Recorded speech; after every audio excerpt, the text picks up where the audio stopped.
Raise silence for the Prime Minister.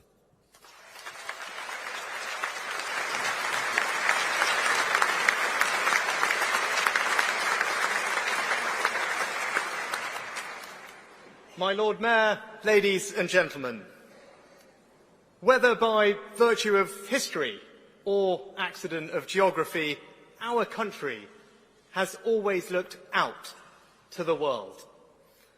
I was born in Southampton, a port city the Victorians called the gateway to the world, where the Mayflower set sail, where Spitfires were built and Allied troops embarked on D-Day. And just as we look out to the world, so the world often looks to Britain. Like many others, my grandparents came to the UK via East Africa and the Indian subcontinent and made their lives here.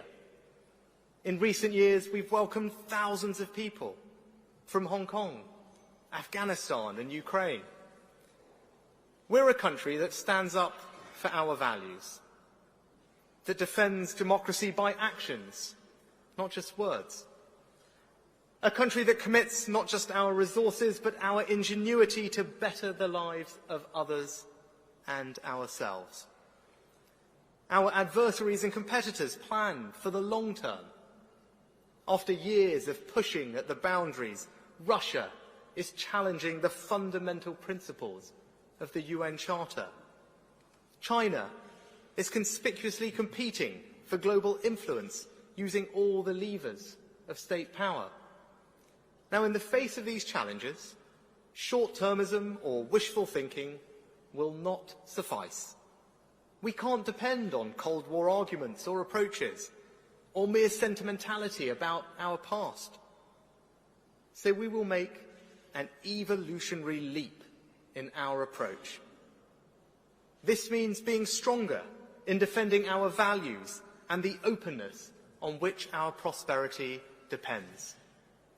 It means delivering a stronger economy at home as the foundation of our strength abroad. And it means standing up to our competitors, not with grand rhetoric, but with robust pragmatism. Now, we will do all this not only through our diplomatic expertise, science and technology leadership, and investment in defence and security, but by dramatically increasing the quality and depth of our partnerships with like-minded allies around the world. We also need to evolve our approach to China. Now, let's be clear, the so-called golden era is over, along with the naive idea that trade would automatically lead to social and political reform. But nor should we rely on simplistic Cold War rhetoric. We recognise China poses a systemic challenge to our values and interests, a challenge that grows more acute as it moves towards even greater authoritarianism. Instead of listening to their people's protests, the Chinese government has chosen to crack down further, including by assaulting a BBC journalist. The media and our parliamentarians must be able to highlight these issues without sanction, including calling out abuses in Xinjiang and the curtailment of freedom in Hong Kong. Now, of course, we cannot simply ignore China's significance in world affairs, to global economic stability or issues like climate change. The US, Canada, Australia, Japan, and many others understand this too. So together, we'll manage this sharpening competition, including with diplomacy and engagement. And much of this is about dramatically improving our resilience, particularly our economic security. In Kyiv, I just saw how Russia's focus is shifting from bruising encounters on the battlefield to brutalizing the civilian population. It was written in the scarred buildings and the piles of rubble lining the streets, in the stories of the first responders I met from liberated Kherson, from the torture chambers to the booby traps left in children's toys.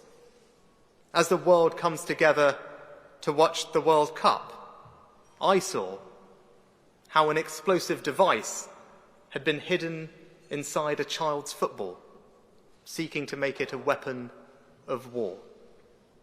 It defies belief. So be in no doubt we will stand with Ukraine for as long as it takes. Next year we will maintain or even increase our military aid, and we will provide new support for air defence to protect the Ukrainian people and the critical infrastructure they rely on. By protecting Ukraine, we protect ourselves. Under my leadership, we won't choose the status quo. We will do things differently. We will evolve, anchored always by our enduring belief in freedom, openness, and the rule of law, and confident that in this moment of challenge and competition, our interests will be protected and our values will always prevail.